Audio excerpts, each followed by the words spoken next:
A continuación, vamos a dar inicio a este foro de análisis. Pero acá ven en su pantalla los códigos QR en el caso de que tengas otras consultas y quieran contactarse directamente con alguna sede que esté un poco más cerca del país en que se encuentran. Ahí están todos los contactos que pueden ir guardando en sus respectivas libretas. Bueno, a continuación damos inicio al foro de análisis con respecto a los sistemas integrados ISO 9001, 14001, 37001 y 45001 que acaban de exponer mis compañeros Maite y Randall. En este foro de análisis también contamos con la presencia del ingeniero Alfredo González, que fue parte del primer foro de análisis. Así que le damos la bienvenida y en el caso de que estén nuevos participantes, les comento que Alfredo González es ingeniero mecánico en energética por la Escuela Superior de Ingeniería Mecánica y Eléctrica de la Unidad Profesional de Culhuacán del Instituto Politécnico Nacional. Está especializado en temas de normalización y aseguramiento de calidad, cuenta con más de 20 años de experiencia en el ámbito de auditoría y dirección técnica de operaciones. Actualmente es director corporativo de certificación en GCB, Global Certification Bureau. Y por último, también nos acompañan Maite y Randall, que también ya los hemos presentado. Entonces, tenemos varias preguntas, ¿verdad?, de los espectadores. Entonces, con respecto, hay dos preguntas que van relacionadas al 6.3 de la norma de planificación y control de cambios. Y paso a relatarles. En cuanto al COVID-19, muchas organizaciones no contemplaban el punto, en el mencionado punto, cómo incorporar este punto y se debe incorporar un procedimiento o registro. Y la otra pregunta que está relacionada al mismo requisito: ¿cómo debo incorporar cambios ya efectuados previos a la incorporación del procedimiento sobre este punto? Cedemos la palabra a Alfredo. Gracias, Diana. Buenos días a todos. Y como platicábamos en el foro anterior, la pandemia nos agarró a todos con los dedos en la puerta. Nadie esperaba que esta situación se presentara, pero afortunadamente muchas empresas contamos con herramientas como son los sistemas de gestión y que tienen requisitos como el 6.3 de cambios, pero no solamente ese, sino el de gestión del riesgo. Entonces, todos estos cambios en la forma en la cual estamos operando, en la cual tuvimos que modificar nuestros procesos, en la cual se hizo probablemente una operación híbrida, en donde parte del equipo operaba desde las instalaciones, parte del equipo operaba desde casa, o se iban escalonando los horarios, etcétera, para evitar aglomeraciones de personal y minimizar el contagio. Todos estos cambios, todos estos controles son controles operacionales que surgen a raíz de un riesgo identificado, que fue el riesgo de la pandemia. Entonces, recordemos que a partir de la versión del 2015, las normas de gestión ya no solicitan procedimientos o documentos de manera obligatoria documentados. Entonces, si ustedes quieren generar algún procedimiento, alguna instrucción de trabajo, lo pueden hacer. Yo les recomiendo, a título personal, a nombre de Alfredo González, por lo que he visto en la mayoría de las empresas que he tenido la oportunidad de auditar, es que lo incorporen en su metodología de gestión del riesgo, que puede ser a través de su matriz de riesgo, a través de su AMEF, a través de su FODA, y esta matriz de riesgo o esta metodología de gestión del riesgo los lleva a desarrollar controles operacionales. Estos controles operacionales los van a llevar a la mitigación o al control de ese riesgo identificado a través de actividades establecidas, y estas actividades establecidas los llevarán a medir su efectividad para determinar la eficacia de ese control o no. Si ha sido eficaz, pues bueno, lo continuamos. Si no ha sido eficaz, se tendrá que hacer algún replanteamiento hasta lograr esa mitigación y ese control, ¿vale? Pero yo lo metería a través de la metodología de la gestión del riesgo. Comprendidísimo. Randall, Maite, ¿quieren agregar algo más? Sí, a mí me gustaría agregar algo. Bueno, lo más común es que se le dé tratamiento, como dice don Alfredo, totalmente de acuerdo, a través de la parte de gestión de riesgo. Sin embargo, también deben haber consideraciones de temas legales. En algunos países se ha generado algún tipo de legislación y recordemos que la parte de legislación también es parte de los requisitos que debemos de cumplir en un sistema de gestión. Entonces, de acuerdo a los reglamentos o a las leyes que se vayan a incorporar y de acuerdo al sector específico donde se operan, también hay la posibilidad que tengan que cumplir algún requisito legal, ¿verdad? Que y muchas veces incluye algún tipo de procedimiento, algún tipo de reglamento general de las organizaciones y que también vamos a tener que atender. Pero la forma más eficaz y preventiva de atender este tema, ¿verdad? Es considerando desde la óptica de la gestión de riesgos, pues todos aquellos planes de tratamiento que tengamos que dar a esos riesgos que identifiquemos como relevantes para la organización. Uh-huh. Perfecto. Podemos continuar con... Hay tres preguntas que están relacionadas a auditorías que las vamos a consolidar en una, si les parece. Claro. En mi caso, mi organización ha planteado una auditoría interna y esta no se ejecuta por falta de personal no calificado para realizarlo. ¿Se generaría una no conformidad? Esa es una pregunta relacionada a auditoría. La otra es, en una auditoría interna, ¿el auditor puede ser el gerente general? Esa es la segunda pregunta relacionada a auditoría. Y la tercera, ¿cómo están abordando los procesos de auditoría de certificación de sistemas integrados con sus clientes? ¿Se realiza de forma simultánea? Ok. Si gustan, empiezo también. Gracias. Eh, Al momento de que una organización planifica su auditoría, ya sea integrada o para un solo sistema, el auditor debe de tener la competencia que cubra el alcance de esa auditoría.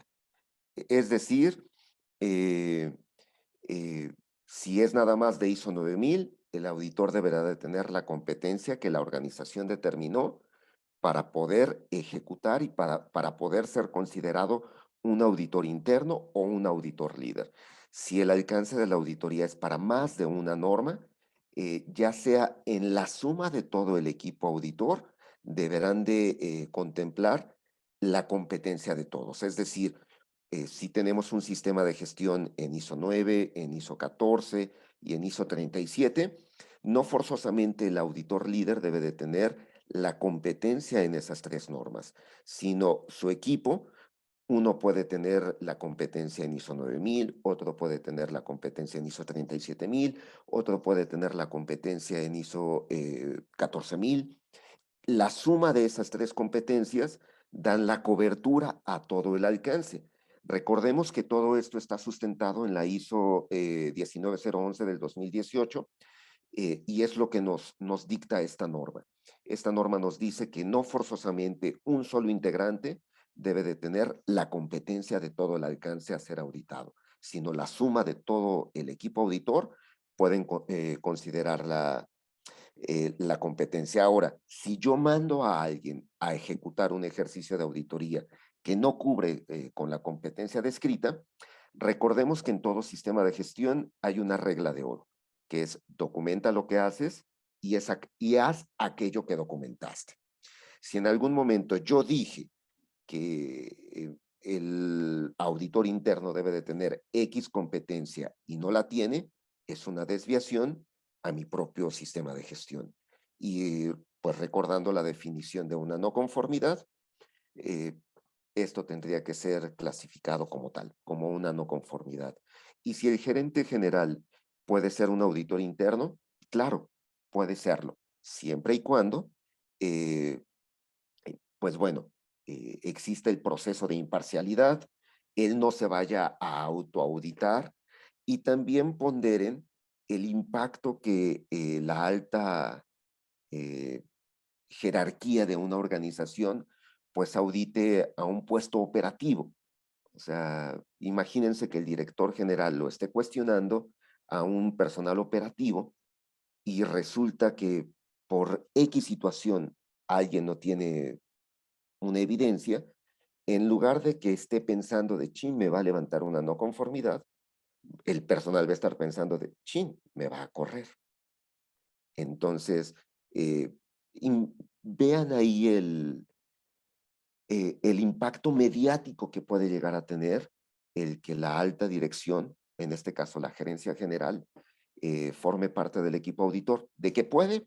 Puede, siempre y cuando exista un proceso de imparcialidad en la ejecución de la auditoría. Pero vean el impacto que puede llegar a tener con los auditados. Pero adelante. Perfecto. Maite, ¿querés agregar algo más? Sí, claro. De manera complementaria a lo que comenta Alfredo, pues es una buena práctica que una organización pueda tener un equipo multidisciplinario de auditores internos, justamente porque asegura el principio de independencia, ¿no? Siempre que se pueda, la organización, y nos ha pasado con muchos clientes que han formado auditores internos desde la gerencia y líderes o responsables de otras áreas que permita que haya una interconexión y cada vez va a haber un conocimiento mayor de cómo se ejecutan actividades en otros procesos que no son los nuestros, ¿no? Los propios. Por ello sí es una muy buena práctica poder contar con ella. Perfecto. Maite, específicamente un participante, yo sé que mencionaste, pero nada más para puntualizar y recordar, estuvieron preguntando sobre la base de datos de donde se puede acceder al ISO Survey, si puedes recordar de repente. Claro que sí, uno puede googlear en un ordenador en internet, reporte ISO Survey 2020 o reporte ISO, y va a aparecer una página donde puedan descargar en archivo PDF o Excel los reportes por sectores, por países, desde el historial, ¿no? Desde el año 2020, 2019, hacia atrás. Es de acceso, digamos, público, ¿sí? Ok, muchísimas gracias. Ahora, para la respuesta para Raúl, ¿verdad? Preguntó una pregunta de lo que vamos a tener en extenso mañana, pero le vamos a dar así una probadita. Cachita, solamente un cachito, ¿verdad? Una respuesta cortita porque mañana Susana y Flor se van a extender en esto. La FCC 22.000 puede ser integrado junto a las 9.045 y 14. Se minimiza el costo al implementar un sistema integrado que un sistema independiente. Ok, la respuesta sería sí, sí se puede integrar. ¿Por qué? Porque como platicábamos el día de ayer, la FSSC no es como tal una norma. Es un esquema de certificación que está compuesto por la ISO 22000, el programa de prerequisitos y los requisitos adicionales del mismo esquema o de la fundación. Entonces, al estar incorporado dentro de ese esquema la ISO 22000, ya hay requisitos que son homólogos o compatibles. Por ende, le es aplicable el documento mandatorio de la IAF, el MD11. Este nos dice que para cualquier sistema integrado, en función del nivel de integración, la máxima reducción tanto de tiempos y por ende implica también de costos, es del 15% del tiempo de auditoría, ¿vale? Esto es lo que nos menciona el MD11. Pero la respuesta concreta en si se puede integrar o no es sí. Sin embargo, todas las demás normas se estarían entregando los resultados en un solo reporte de auditoría por los mismos requerimientos de la fundación, que se tiene que subir todo el expediente, toda la documentación a la plataforma de la FSSC. El reporte de auditoría específico para este esquema tendría que ser por separado, independiente. Eso no implica que no se audite de manera conjunta, ¿vale? Exactamente, muchísimas gracias. Randall, Maite, si quieren agregar algo más.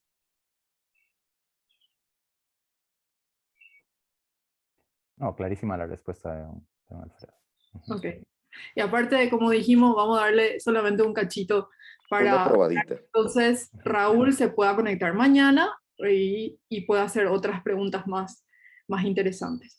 Bueno, entonces vamos a la siguiente pregunta, que es sobre ISO 37000, el órgano de gobierno. ¿Cuál o quién es la entidad de gobierno? Ok.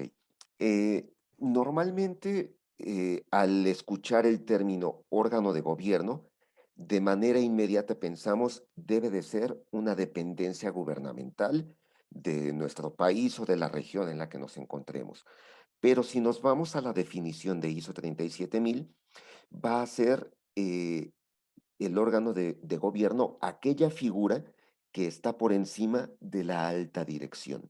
Es decir, puede ser el consejo de socios, la presidencia, etcétera, pero que tenga incidencia o toma de decisiones sobre la organización y sobre el sistema de gestión, ¿vale? Por eso, la ISO 37000 en el cuerpo de esta misma nos menciona si aplica, porque en muchas ocasiones existe un órgano de gobierno a través de una, eh, no sé, por la presidencia o por el comité de socios, pero estos no toman decisiones respecto al sistema de gestión o de la organización en el funcionamiento de ese sistema de gestión. Por ende, para este caso de ISO 37000, en ese escenario no aplicaría. Pero si la mesa de accionistas, de socios, presidencia, etcétera, toma decisiones, es cuando el órgano de gobierno entraría en función a través del requisito, si mal no recuerdo, es el 932, perdón, donde tendría que llevar a cabo la revisión del sistema de gestión bajo la perspectiva o bajo la óptica del órgano de gobierno. Perfecto. Randall, Maite, ¿quieren aportar algo más? Pues algo adicional es que cuando una organización decide o desea certificarse en el estándar ISO 37001, este elemento en particular, además de todos los requisitos de la norma, se validan o se dan a conocer en la primera fase de auditoría, ¿no? Entonces, si el auditor especialista a cargo identifica que a esta organización le correspondería identificar y dar responsabilidad a un órgano de gobierno, esto se determina y da a conocer a la organización si es que no han aplicado correctamente el concepto y no lo han identificado, digamos, para que puedan generar la designación y pueda corregirse para una siguiente fase. Perfecto. Tenemos dos últimas preguntas. Luis consulta sobre si de repente le podríamos indicar algún link o alguna página de información sobre modelos, casos de aplicación, de consulta, todo lo que sea relacionado a sistemas integrados. Bueno, aquí yo lo que te recomendaría sería directamente el documento mandatorio de la IAF, que es el MD11. Este te va a hablar de todo lo relacionado con los sistemas integrados. Este lo puedes consultar de manera directa en la página de la IAF, que es www.iaf.ch. Ahí en el search, en el buscador, simplemente le pones documentos mandatorios, te va a desplegar todo el listado de estos, buscas el número 11 y ahí vas a tener toda la información referente a los sistemas integrados. Espectacular. Buenísimo. Y con la última pregunta cerramos. Buenos días. Cuando una organización no ha continuado, porque ahí dice no hay continuidad de servicio, caso de constructoras, cuando no hay continuidad de servicio, en el caso de las constructoras, ¿cómo se debería gestionar los procesos de la organización en cuanto a su sistema de gestión? No entendí bien la pregunta. Si sería, si deja de Constructora tener es como, obras claro, las constructoras tienen de repente un proyecto que tiene un inicio y un fin, ¿verdad? No hay una continuidad, de repente una constructora se puede terminar un proyecto y no tener otro proyecto inmediatamente después, es lo que yo entiendo, ¿verdad? Entonces de repente se quedan tipo 3 meses, 4 meses, podrían eventualmente quedarse sin algún proyecto. A eso yo entiendo continuidad. Ok, si es en ese contexto de que se llevó a cabo la auditoría de certificación, tenían proyectos en curso, se pudo validar la implementación de las normas que fuesen, pero llega la auditoría de seguimiento y tienen un ínter en el cual en los últimos 6 meses no han tenido ya algún proyecto, llega la auditoría de seguimiento, llega el auditor y le dicen, "Chin, en los últimos 6 meses no hemos tenido proyecto", ahí tendríamos que ir a la revisión documental. Es decir, si pasada la auditoría de certificación tuvieron algún proyecto, llegó a su término, pasaron 6 meses más y ya no hubo, tendríamos que revisar el ejercicio inmediato anterior. Si el ejercicio inmediato anterior llegara a ser el que se revisó en la auditoría de certificación o en el ejercicio de seguimiento previo, pues bueno, tendríamos que ver que los controles persisten y tendrían el chance de una auditoría de seguimiento, teniendo esta modalidad en donde se revisaran únicamente controles operacionales, el mantenimiento de la gestión del riesgo, el que sigan capacitando al personal, etcétera. Si llega la segunda auditoría y nos dicen que siguen sin servicios, siguen sin obras, siguen sin proyecto, entonces tendríamos que someter el expediente a una suspensión temporal, ¿sale? Ese sería el escenario por el cual tendríamos que atravesar, no solamente en constructora, sino ahorita por pandemia, muchos sectores se han visto afectados y entonces algunos han tenido la oportunidad de aplicar esta dinámica o esta modalidad en donde prácticamente se hace en la auditoría nuevamente una revisión documental. Pero esta posibilidad es únicamente en una sola ocasión. Si se presenta el siguiente, se tendría que someter a una suspensión temporal del certificado. Perfecto. Inclusive, haciendo un comentario ampliado sobre esto, también en las constructoras sucede lo siguiente, que de repente diseño y desarrollo, de repente ellos incluyen diseño y desarrollo, y luego por ABC motivo ya no tienen diseño y desarrollo porque son ejecutores de proyectos de repente de licitaciones del Estado. Entonces son nada más ejecutores de proyectos, ya dejan de tener diseño y desarrollo. Entonces se aplicaría básicamente que no tiene más diseño y desarrollo por más de 2 años o 1 año, se tendría que acotar el alcance. Es correcto, es correcto. No podríamos dejar marcado en un alcance de un certificado una actividad que ya no está ejecutándose. En ese caso se tendría que hacer una reducción de alcance y cuando se reactive esa actividad se hace la extensión nuevamente. Perfecto. Randall, Maite, ¿quieren comentar algo?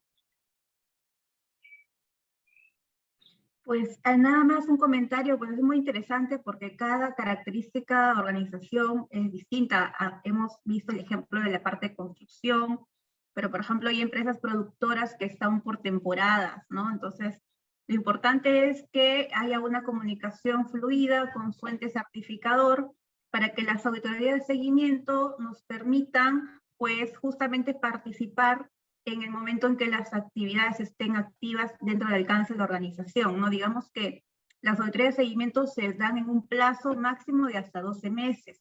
Se pueden realizar, no esperar en todo caso hasta que esté el límite de tiempo, sino que haya una comunicación con los coordinadores, en este caso de programar las auditorías, para que pueda haber esta participación, porque lo importante es primero, pues verificar que el sistema de gestión se mantiene activo y ver aportar con la mejora continua de este sistema, en este caso integrado de una organización, ¿no? Solo eso.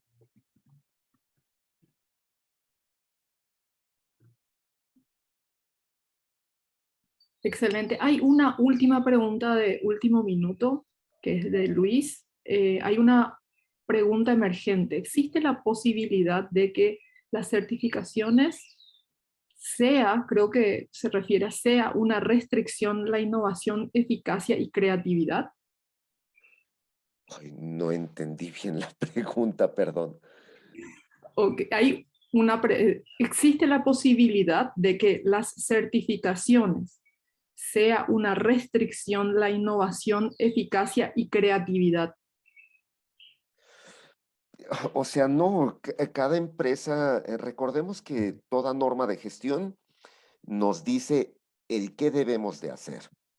El cómo lo debemos de hacer depende de cada organización. Eso es lo bonito de estas normas, y a pesar de que son normas con entorno global, prácticamente ningún sistema tendría que ser una réplica de otro, porque aunque dos sean empresas constructoras, cada una tiene su detalle artístico. Entonces, el cómo lo hacen, cómo lo ejecutan, va a depender de la infraestructura, va a depender de la zona geográfica, de cuestiones culturales, de incluso hasta de competencia, de temas de innovación, temas de creatividad. O sea, un sistema de gestión no está peleado con nada de esto, siempre y cuando pues demostremos el cumplimiento de cada uno de los requisitos, como los que comentaba Maite en su momento. Cómo estamos demostrando el cumplimiento de contexto, de el capítulo 8, que es la parte operacional y es lo que le da la personalidad o el distintivo a cada una de las normas de gestión, etcétera. Pero la norma me va a decir el qué debo de hacer, cómo lo voy a hacer, ya es la creatividad y la innovación que tendrá cada organización al momento de implementarla. Perfecto. Maite, Randall, si quieren aportar algo más. Sí, absolutamente no, ¿verdad? Absolutamente no, no debería ser una restricción totalmente. Creo que hay una creencia popular de que los sistemas de gestión pueden restringirnos o hacer inflexibles nuestras actividades. En realidad, mucho dependerá de cómo ustedes, ¿verdad? Desarrollen y definan el cómo la organización va a realizar esas actividades. Pero si la organización diseña, desarrolla un sistema fácil de uso, ¿verdad? Y que promueva básicamente la eficiencia y la eficacia de sus operaciones, pues en realidad más bien debería de ser una herramienta que fomente la creatividad, que fomente, si eso es lo que ellos requieren, ¿verdad? Que fomente la innovación y que pues sirva, digamos, para sus fines propios y comerciales, ¿verdad? Entonces, no, la respuesta es que mucho dependerá de cómo las organizaciones definan ese cómo que menciona don Alfredo, que cómo desarrollen sus sistemas, ¿verdad? Y que lo hagan de una forma práctica amigable, ¿verdad? Pero que dé cumplimiento a los requisitos de la norma. Perfecto. Bueno, con esto damos cierre a este foro de análisis y también a esta segunda ponencia y a este segundo día. Les agradecemos a todos los ponentes. Muchísimas gracias, Randall, Alfredo y Maite. Y les esperamos a todos los participantes. Les agradecemos inmensamente por su participación y les esperamos mañana, que continuamos con nuestros compañeros y temas interesantes sobre el UPC, también evaluación de proveedores y estándares firmantes. Los esperamos mañana. Muchas gracias por su atención. Saludos.